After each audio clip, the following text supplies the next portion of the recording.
BJP के तमाम बड़े नेता ये कह रहे हैं महाजुटान हो रहा है विपक्षी पार्टियों का, इसका कोई असर नहीं पड़ने वाला बीजेपी के सेहत पर। ये जो चेहरा इनका सामने आया है 9 वर्षों में, जो इस देश का विभाजन करने का काम किया है, 2024 उसके खिलाफ निर्णायक लड़ाई।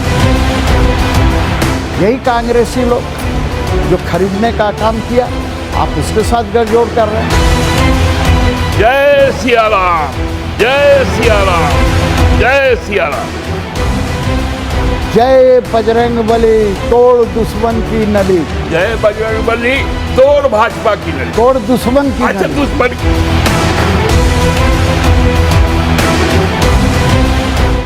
नमस्कार, मैं मनीष मेहता। 2024 के आम चुनावों को लेकर तमाम सियासी दल देश में सियासी बिसात बिछाने शुरू कर चुकी है।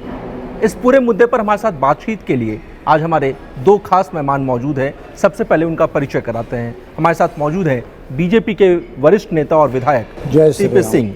तो वहीं दूसरी तरफ सत्ता पक्ष से यानी झारखंड के संदर्भ में अगर हम बात करें तो झारखंड मुक्ति मोर्चा के महासचिव सुप्रियो भट्टाचार्य। हम दोनों से इस मुद्दे पर बात करेंगे कि आखिर वो कौन से मुद्दे हैं जिसके आधार पर वो 2024 में आम जनता के बीच में जाने की तैयारी कर रहे हैं। लेकिन पहले शुरुआत करते हैं झारखंड में जो विपक्ष में है यानी कि बीजेपी के नेता सीपी सिंह से। सीपी सिंह जी, पहले तो आपका स्वागत है। मेरा पहला सवाल यही है, विपक्ष के तमाम पार्टियां यानी कि अगर कहा जाए तो 17 पार्टियां पटना में एकजुट होती है, एक साथ वो नारा लगाती है बीजेपी हटाओ देश बचाओ। बीजेपी इसको कितना बड़ा चैलेंज मानती है और किस तरह से देख रही है? सबसे पहले सभी को जय श्री राम। जिस विपक्ष की आप बात कर रहे हैं, तो ये विपक्ष के लोग जो आपस में कल तक लड़ते रहे, मोदी जी के डर से एक सारे के सारे एकजुट हो रहे हैं। जब मैं याद करता हूँ कि जब महाभारत हुआ था तो उस समय कौरव सेना और पांडव सेना में हुआ था। कौरव सेना में तो कौरव खुद ही 100 भाई थे, उनके साथ भीष्म पितामह, गुरु द्रोणाचार्य, कर्ण से लेके बड़े बड़े महारथी और रथी थे। लेकिन पांडव सेना के साथ भगवान श्री कृष्ण थे। आखिर जीत पांडव की हुई। तो भारतीय जनता पार्टी में मोदी, नरेंद्र मोदी जी जैसा एक ऐसा व्यक्तित्व है जो न सिर्फ इस देश के मान सम्मान को बढ़ाने का काम कर रहा है, विदेशों के अंदर भी विश्व गुरु की भूमिका में है। आज विश्व के बड़े बड़े नेता मोदी जी से हाथ मिलाने के लिए लालित रहते हैं। वैसी स्थिति में 9 साल बेमिसाल, मोदी जी का जो 9 साल है वो बेमिसाल है। और इतने काम 9 साल में इस देश को मजबूत बनाने के लिए किया है। और सबसे बड़ी खासियत है कि आज तक मोदी जी के 9 साल के कार्यकाल में कोई घोटाला नहीं हुआ, न कोई आरोप लगा। ये क्यों आपस में है? चूँकि सारे के सारे लोगों के ऊपर भ्रष्टाचार, घोटाला के आरोप हैं और तो जेल भी गए। दूसरा है कि इनका वंशवाद है। अपने वंश को, पुत्र को, पुत्री को, दामाद को, साला को, बहनोई को, चचा को, भतीजा को, ये सारे के सारे चाहते हैं कि इनको सत्ता में हिस्सेदारी दें। मोदी जी ने कहा कि न खाऊंगा न खाने दूंगा, और जो खाया है उसको भी निकालूंगा। यही कारण है ये सारे के सारे दल वाले परेशान हैं। अब तो आप देख रहे होंगे कि कैसे महाभ्रष्टाचारी पार्टी के नेता मुख्यमंत्री अरविंद केजरीवाल जी उठ के पहले चले गए, क्योंकि उनका अलग एजेंडा था। तो ये सारे के सारे कभी एकजुट हो नहीं सकते, और एकजुट भी हो रहे हैं तो मोदी जी के भय से, उनकी ईमानदारी के भय से। तो ये जब मोदी जी ईमानदार हैं तो आप समझ लीजिए कि ये सारे के सारे भ्रष्टाचारी दल एक साथ जुट गए हैं। लेकिन सीपी सिंह जी, मैं आपकी बात तो समझ रहा हूँ, लेकिन क्या बीजेपी के अंदर इस बात को लेकर बेचैनी नहीं है कि ये तमाम विपक्षी पार्टियां गोलबंद हो रही हैं? और अगर ये गोलबंद हो गई, वोटों का ध्रुवीकरण हो गया, तब क्या होगा बीजेपी देखिए, का? 2019 में भी ये विपक्षी दलों का ध्रुवीकरण हुआ था और कोलकाता में ये सारे के सारे एक मंच पर खड़े होकर हाथ में हाथ मिलाकर खड़ा किए थे। क्या हुआ 2019 में इनका? भाजपा पहले से ज़्यादा सीट लाई। 14 में 282 लाई थी, इसमें 302 लाई। इस बार क्या होगा? इस 24 बार में? उससे ज़्यादा लाएगी, क्योंकि जनता समझती है। हम लोग तो अभी जनसंपर्क अभियान चला रहे हैं और उसके अंदर जाते हैं तो जनता। मैं आ रहा हूँ, इसका जवाब ले लेते हैं। सुप्रीता, सीपी सिंह जी कह रहे हैं और बीजेपी के तमाम बड़े नेता ये कह रहे हैं कि ये जो महाजुटान हो रहा है विपक्षी पार्टियों का, इसका कोई असर नहीं पड़ने वाला बीजेपी के सेहत पर। आप कितना भी एक्सरसाइज कर लें, नंबर्स और बढ़ जाएंगे। आज से 168 साल पहले जिन मुद्दों को लेकर, मतलब अपनी आज़ादी को लेकर, अपनी पहचान को लेकर, अपने अधिकार को लेकर, अपने सम्मान को लेकर सिद्धू कानू, चांद भैरव, फूलो झानो माकी ने अंग्रेजी हुकूमत के खिलाफ 1855 में जो विद्रोह किया, आज उसकी प्रासंगिकता 168 साल में और भी सामने आया है। उस समय का फांसीवाद, उस समय का जो लोगों पे अत्याचार, बेविचार, आज आज़ादी के बाद पुनः 9 साल में इस देश में व्याप्त है। संवैधानिक संस्थाओं को ध्वस्त करके मनमाने ढंग से एक के बाद एक फैसला लेना और उन फैसलों का पूरा जो पेनल्टी है वो आम जनता को देना। और अभी दादा बोल रहे थे विदेशों में, अब तो शर्म ये आती है कि प्रधानमंत्री से विदेश में पूछा जाता है कि आपके देश में प्रेस क्यों स्वतंत्र नहीं है, क्यों किसी एक वर्ग पर आपकी नज़र बुरी है। ये सवाल जब होता है और भारतीय जनता पार्टी जब उस पर ट्रोल करती है तो अमेरिका की सरकार भर्त्सना करती है भारतीय जनता पार्टी का। नंबर 1। नंबर 2, इनको हिम्मत नहीं है, इनकी जो अर्थ मंत्री है, रक्षा मंत्री है, अपना ऑफिस के दफ्तर में बैठ के बराक ओबामा को नहीं बोल सकते, पार्टी दफ्तर में बोलते हैं। कोई मुख्यमंत्री हुसैन ओबामा बोलता है।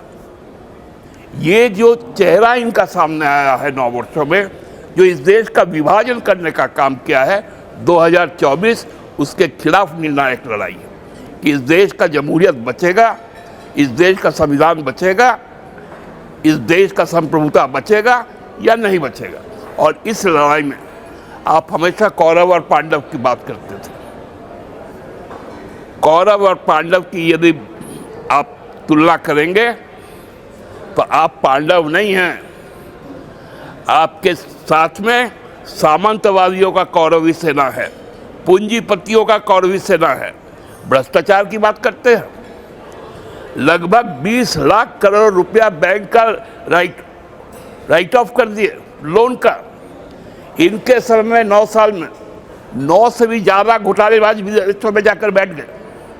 ये भ्रष्टाचार की बात करेंगे। लेकिन प्रधानमंत्री तो अपने भाषण में कह रहे हैं कि महागठबंधन के नेताओं ने 20 लाख करोड़ का महाघोटाला किया है। सुनिए, किसी का भी कोई प्रामाणिकता नहीं ले, लेकिन ये प्रामाणिकता है आरबीआई का कि 20 लाख करोड़ रुपए राइट ऑफ हुए हैं लोन के। ये प्रामाणिकता है। जवाब दूंगा मैं, जवाब दूंगा। और मैं आपको और बता दे रहा हूँ, प्रधानमंत्री जी गए थे भोपाल, घोटाला पे बोले, भ्रष्टाचार पर बोले।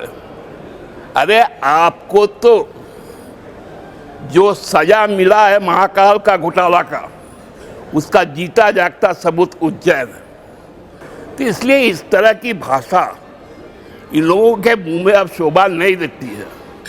मुंह में राम, बगल में छुरी, इससे श्री राम नहीं होता है। इस देश सिया राम कहना जानता है और सिया राम इस देश की पहचान है। मोदी जी 9 साल के अपने कार्यकाल में जो काम किया है, मान लीजिए आज बात कर रहे हैं, आज राम मंदिर, ये लोग बोलते थे कि राम, कहते हैं कि कसम राम की खाते हैं लेकिन तारीख नहीं बताएंगे, राम मंदिर बन रहा है। धारा 370, कौन माँ का लाल है जो धारा 370 हटा देगा? 370 हटा दिया, 35 से हटा दिया। आज लाल चौक पर तिरंगा फहरता है, वहाँ के जो डल झील है उसके सारे जितने भी जो नौका हैं सारे के ऊपर तिरंगा झंडा फहर रहा है। चलिए मूल विषय पर आते हैं फिर से सुप्रीदा, क्योंकि एक मुद्दा है जिस पर बीजेपी जो है विपक्षी पार्टियों को अनकंफर्टेबल कर देती है, वो है श्री राम का नाम। क्योंकि आप देखिए कि तमाम जो बीजेपी के बड़े नेता हैं वो अधिकांश अपने भाषणों में या बयानों में श्री राम का नाम ले रहे हैं, और क्योंकि इस साल के अंत तक जो है जो जानकारियां आ रही हैं वो ये है कि मंदिर का उद्घाटन भी हो जाएगा नेक्स्ट ईयर। तो आप ये बताइए कि श्री राम के नाम से तकलीफ़ क्या है विपक्षी पार्टियों को, जो कि बीजेपी के नेता इस तरह का आरोप लगाते हैं आप लोगों के ऊपर? देखिए, श्री राम के नाम पे कोई दिक्कत नहीं। श्री राम हमारे भी आदर्श पुरुष हैं। श्री राम को हम भी सम्मान देते हैं, हम भी उनकी अर्चना करते हैं। लेकिन ये लोग हैं राम भरोसे हिंदू होटल, इनका खाना बिना उसके पकेगा नहीं। सच्चाई है, नहीं पछता। सुबह शाम श्री राम श्री राम श्री राम कहते हैं और करते रहेंगे। इसलिए उसी पे वो प्रवाद आया, मुंह में राम। और कहा दादा छुड़िया, ये सब जो है ना, ये सब खाली दाढ़ी सहलाएगा। अरे दाढ़ी है, वोट के लिए दाढ़ी सहलाएगा। दाढ़ी है तो कहने सहलाएंगे। हाँ, सहलाइए ना, बढ़िया है, दाढ़ी सहलाते रहेंगे। अपना खेती है। देखिए मोदी जी के बारे में आप कुछ मत बोलिएगा। सुने ना, बहुत बुरा लगता है। मैं बोल रहा हूँ, अरे मोदी जी का आप सहलाइए दाढ़ी, हमको कहाँ दिक्कत है? मोदी जी के बारे में आप कुछ मत बोलिएगा, आपको बहुत खराब लगता है। अरे आप जो है ना, अरे उसको दाढ़ी वाला को आप ऐसा बोलिएगा? अरे दाढ़ी सहलाते रहिए। अरे हम तो सहला रहे, भगवान करेगा आप सहलाते। अच्छा, मोदी जी भी सहलाते हैं दाढ़ी? अरे क्यों नहीं कहला, उनका दाढ़ी है तो सहलाएंगे, आपकी दाढ़ी है तो आप सहलाएंगे, लेकिन आप लोग दूसरे का दाढ़ी दूसरा दाढ़ी सहलाते। मोदी जी गलत आदमी है। अरे सुनिए ना, मोदी जी हम मोदी जी को बर्दाश्त नहीं कर सकते। मोदी, अरे बाप रे बाप, देख रहे हैं गजब। अरे भैया आप लोग दाढ़ी सहलाते रहिए भाई, दाढ़ी नहीं सहला रहे हैं। लेकिन सुप्रीत जी, एक अहम बात है, क्योंकि आप लोग भी इस चीज़ को समझ रहे हैं कि जैसे जैसे चुनाव की तारीख नज़दीक आएगी, श्री राम का नाम और श्री राम से संबंधित जो नारे हैं वो बीजेपी के नेता और प्रखर होकर के लगाएंगे। इस देश का संविधान जिस बात को कहता है और हमारे संस्कार जिस बात को कहता है, भारत का सुप्रीम कोर्ट ने कहा अयोध्या में राम मंदिर बनेगी, और उसके बाद वो काम शुरू हुआ विधिवत। उस आदेश में ये भी कहा कि वहां पर एक मस्जिद भी बनेगी। हृदय बड़ा तब होता, वहाँ पर नहीं बनेगा, वहाँ से कई किलोमीटर दूर बनेगा। अयोध्या में बनेगा, लेकिन कई किलोमीटर दूर बनेगा, तो मंदिरवा के अंदर बनेगा। यदि प्रधानमंत्री जी, देश के प्रधानमंत्री जी चौखट पर नतमस्तक होकर घुसे थे संसद में, यदि राम मंदिर का यदि जो भूमि पूजन हुआ उसमें यदि वो साक्षी रहे, तो इस धर्मनिरपेक्ष राष्ट्र में उसी वक्त साथ साथ मस्जिद का भी नींव रखवाना चाहिए था। तब आप देखते मिसाल, आप जिस दिन मुसलमान पाकिस्तान कब्रिस्तान 3 हटा दीजिए इनके एजेंडा से। अब बजरंग दल इनका बजरंग बली हो गया प्रधानमंत्री के मुंह से।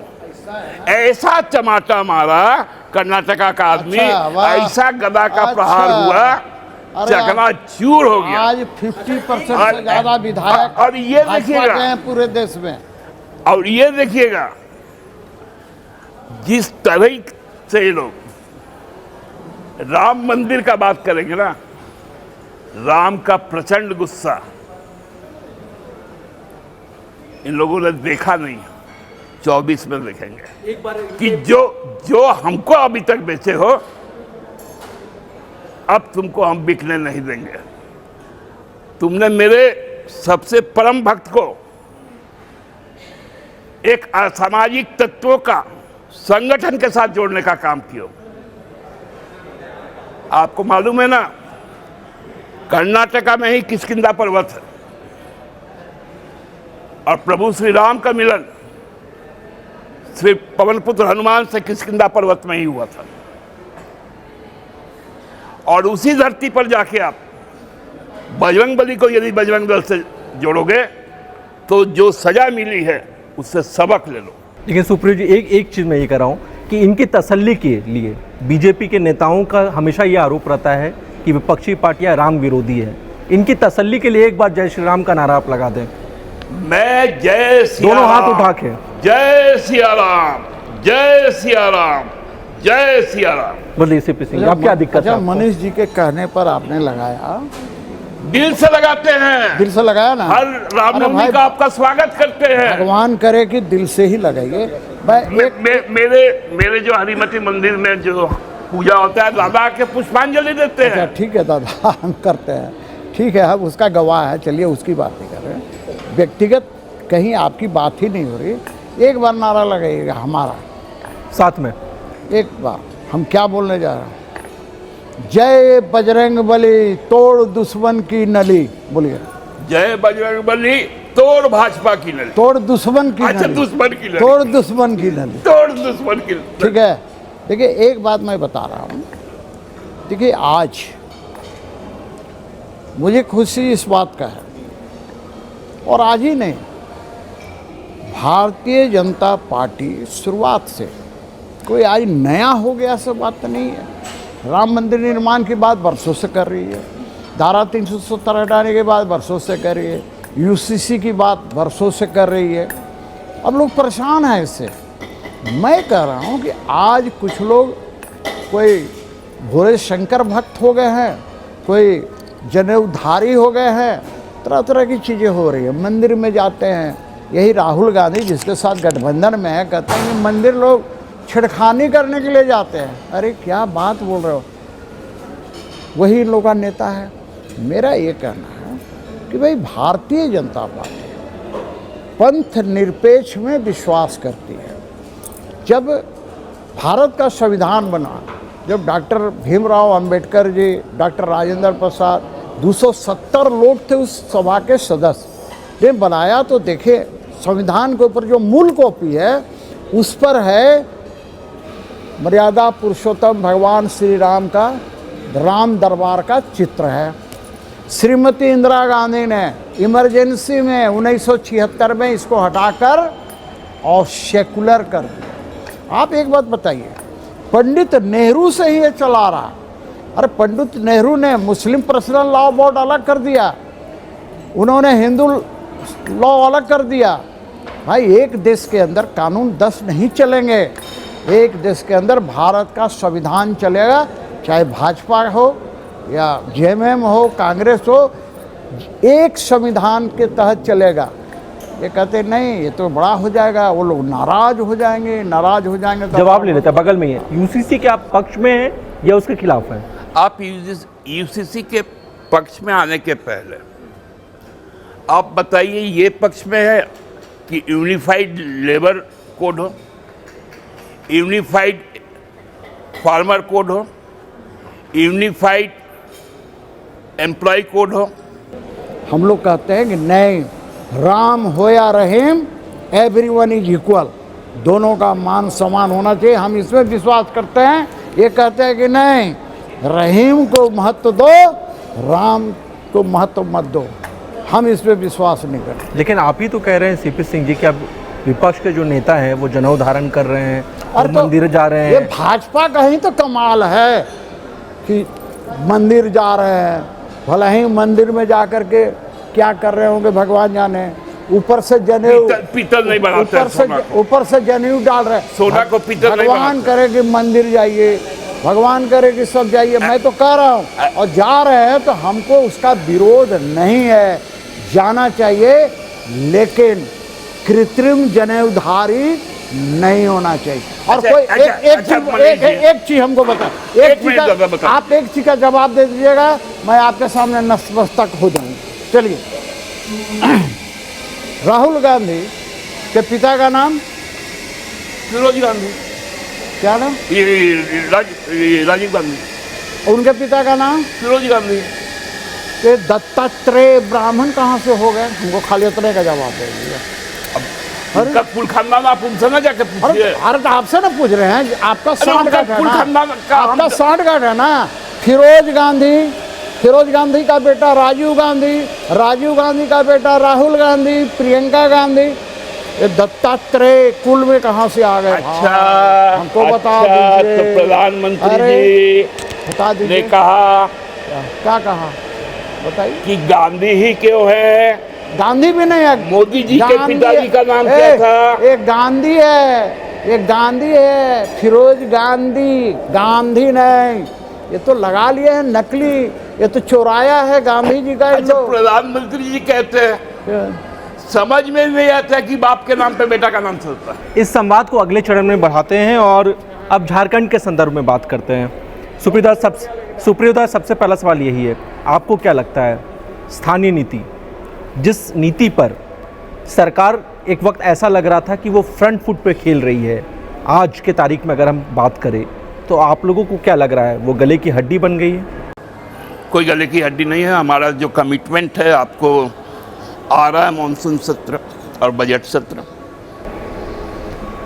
आपको दिख जाएगा हमारा कमिटमेंट। सीपी सिंह जी, देखिए,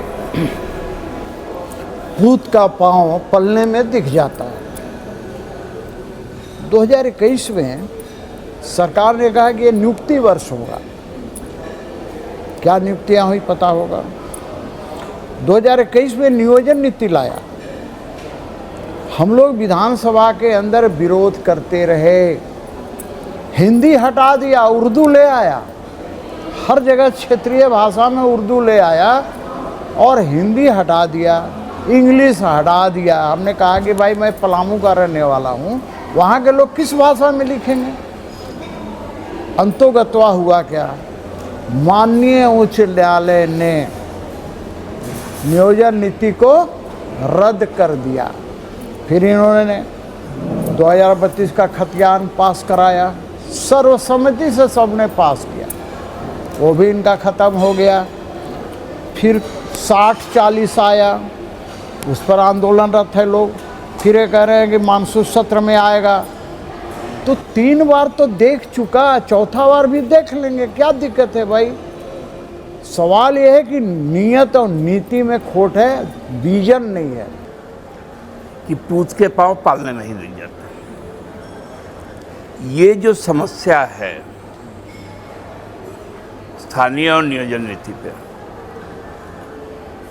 इन्होंने जब राज्य का गठन हुआ, जब बुनियाद पड़ी, तो उसी में हींग और मट्ठा घोल दिया कि आज 23 साल के बाद भी ये सब सवाल बुनियादी तौर पर कायम। आज उस वक्त यदि जिस स्पिरिट के साथ स्टेट अलग हुआ था वो डिफाइन हो जाता, वो एस्टेब्लिश हो जाता, तो आज ये प्रॉब्लम नहीं आता। इसलिए इन्होंने कहा कि इनके पाँव कहाँ दिखे सर। ये सवाल इसलिए इम्पोर्टेंट हो जा रहा है सुप्रू जी, वो ये कि जब आप प्रधानमंत्री से रोजगार के विषय पर सवाल पूछते हैं, उनके किए हुए पुराने चुनावी वादों की याद दिलाते हैं, तब बीजेपी के साथ ही आपके नेता के चुनावी वादों की याद दिलाते हैं कि चुनाव के वक्त आप लोगों ने क्या भाषण दिए थे। और युवा पूछ रहा है, आप दोनों से ही पूछ रहा है कि आखिर वो वादे का क्या हुआ। पहले आप नहीं, देखिए, तब तो हमारे 9 साल में तो 18 करोड़ लोगों को मिल जाना चाहिए था। 9 साल में ढिंडोरा पीट के 47 जगहों पर मिला के 70,000 लोगों को नौकरी देने का काम किया। वो लोग हमसे पूछते हैं कि हिसाब दो, मतलब ये तो हास्यास्पद है ना। हम तो लगभग डेढ़ वर्ष में 20,000 लोगों से ज्यादा हम नियुक्ति कर चुके हैं। और आप 9 साल में पूरे देश में 47 केंद्र मिलाकर 70,000 लोगों को नौकरी देते हैं। इनको पत्ते नहीं है, पत्ते नहीं है, बताइए हम मूर्ख हैं। नहीं नहीं, काबिल दोस्त, मेरे काबिल दोस्त ऐसा है, ये बता रहे थे, मैं उन आंकड़ों पर नहीं जाऊंगा। इन्होंने वायदा किया था प्रत्येक साल 5 लाख युवाओं को नौकरी देंगे, और यदि नहीं देंगे तो स्नातकोत्तर को 7,000 और स्नातक को 5,000 बेरोजगारी भत्ता देंगे। हमारे काबिल मित्र बता दें कि इनको किसी को भत्ता दिया क्या? ये कोरोना का बहाना, अरे देश के अंदर पूरे देश में कोरोना आया था ना, हम बहाना नहीं, नहीं कहाना बहाना उसके में मत छिपिए ना। दूसरा चीज़ आप कर रहे हैं, भाई आप दिए तो आप बताइए ना। अरे मोदी जी ने कितने को नौकरी दिया? अभी तो 3 बार से मैं लगातार सीसीएल में कार्यक्रम हो जा रहा हूँ। 77,000 लोगों का बट रहा, रांची के भी लोगों को भी मिल रहा हो। आपके रिकॉर्ड में नहीं होगा, लेकिन वहाँ के रिकॉर्ड में है कि झारखंड वासियों को नौकरी मिल रहा है, बैंक में मिल रहा है, रेल में मिल रहा है, जगह जगह मिल रहा है। मेरा वो नहीं कहना। आप दूसरे पर आरोप लगाते हैं। शीशा के घर में रहने वाला दूसरे के घर पर पत्थर नहीं फेंकता है, ये हमेशा याद रखना चाहिए। तो आप क्या मेरा ये कहना है कि भाई आपने जो जोर शोर से वायदा किया था, तो मैं तो यही कहूँगा ना, वादा किया है तो निभाना पड़ेगा। तो निभाइए वादा। 22 में सबको पक्का मकान मिल गया क्या? मिल रहा लोगों को मिल रहा, मिल तो दे रहे हैं, पक्का मकान तो दे ही रहे हैं, शौचालय दे ही रहे हैं। कल हमको एक व्यक्ति मिला, खाना दे नहीं रहे, शौचालय दे रहे। क्या बात! अरे वही तो है, 80 करोड़ जनता को मुफ्त में राशन मिल रहा है। ये परेशान उसके लिए बात है, ये परेशान है ये 9 साल में ये परेशान है लोग। जो बीपीएल 47 लाख था, आज वो संख्या 80 लाख गया। आंकड़ा ठीक कर लीजिए। आदमी को अनाज देकर आंकड़ा ठीक कर आप लीजिए। संसार कर रहे हैं। अरे अच्छा, गलत कर रहे हैं। ये अनाज नहीं देना चाहिए था। आप उनको रोजगार नहीं दे पाए। ये अनाज नहीं देना चाहिए, ये अनाज नहीं देना चाहिए। पहुंच गया, ऐसा है ना। हमने बीपीएल बढ़ाया। आप आह्वान कीजिए ना कि जो 5 आपने बीपीएल बढ़ाया ना भाई साहब, आप सुनिए ना, घोषणा कीजिए, आह्वान कीजिए कि जो 5 किलो अनाज मोदी जी दे रहे हैं मुफ्त में, कोई नहीं ले। मोदी जी दे रहे हैं? कौन दे रहा? कहाँ से लेके आ रहे? देश के प्रधानमंत्री दे रहा, मोदी जी है। तो कहा रांची यहाँ दिया है, कौन दिया? हेमंत सोरेन जी दिया है नौकरी। वो तो मालूम है आप लोग, वो जो कौन है ना, कौन किसका बाप का तेल तेरे बाप का, आग तेरी बाप की, उसको धन्यवाद देते हैं इनके 5 मुख्यमंत्री। अब लोग मर्यादा पुरुषोत्तम भगवान आपको याद है ना मुंतशिर जी का, और उसको धन्यवाद कौन दिए? योगी जी, शिवराज जी, हेमंत विश्व शर्मा जी, नरोत्तम मिश्र जी। सबसे परेशानी लोग देख रहे हैं ना, सब ऐसे लोगों का नाम ले रहे हैं, वही लोग का नाम ले। सबसे परेशानी है, हनुमान जी बोले थे ना तेरे बाप का, बजरंगबली वाले हम लोग हैं। बजरंगबली वाले बोले थे तेरे बाप का। हम लोग बजरंगबली वाले, ये संस्कार है इनका। अली वाले लोग हैं, ये संस्कार है इनका। ये अली वाले लोग हैं। ये संस्कार है कि वहां जाकर हम लोग बजरंगबली वाले रावण हैं। के बेटे को हम लोग बजरंगबली वाले हैं। तेल तेरे बाप का। रावण को तो घुस के घर में मारने वाला बजरंगबली का हम लोग अनुयायी हैं। सुनिए ना, वही अनुयायी तो सिखा रहे हैं आपको। कहाँ सुनाइएगा जी? जिनका भाषा आज तक शुद्ध नहीं हुआ, अच्छा, वो संस्कार का बात करेगा? अरे क्या बात है। जय बजरंगबली, तोड़ दुश्मन की नली। चलिए, ये तय है कि ये जो संवाद है, या फिर हम कह सकते हैं कि जिन मुद्दों के आधार पर पक्ष और विपक्ष के बीच जो घमासान जारी है, वो जैसे जैसे चुनाव की तारीख नज़दीक आएगी, ये तल्खी और बढ़ेगी। आज के लिए फिलहाल इतना ही। आप दोनों हमारे इस खास कार्यक्रम में आए, इसके लिए बहुत बहुत धन्यवाद। आपको भी बहुत फिलहाल के लिए दीजिए धन्यवाद। इजाजत। दादा को बहुत बहुत धन्यवाद, जोहार, जय श्री राम। शुभकामनाएं। जय बीजेपी के तमाम बड़े नेता ये कह रहे हैं महाजुटान हो रहा है विपक्षी पार्टियों का, इसका कोई असर नहीं पड़ने वाला बीजेपी के सेहत पर। ये जो चेहरा इनका सामने आया है 9 वर्षों में, जो इस देश का विभाजन करने का काम किया है, 2024 उसके खिलाफ निर्णायक लड़ाई। यही कांग्रेसी लोग जो खरीदने का काम किया, आप इसके साथ गठजोड़ कर रहे हैं। जय सिया राम, जय सिया राम, जय सिया राम। जय बजरंग बली, तोड़ दुश्मन की नली। जय बजरंगबली, तोड़ भाजपा की नली। तोड़ दुश्मन की अच्छा नली। दुश्मन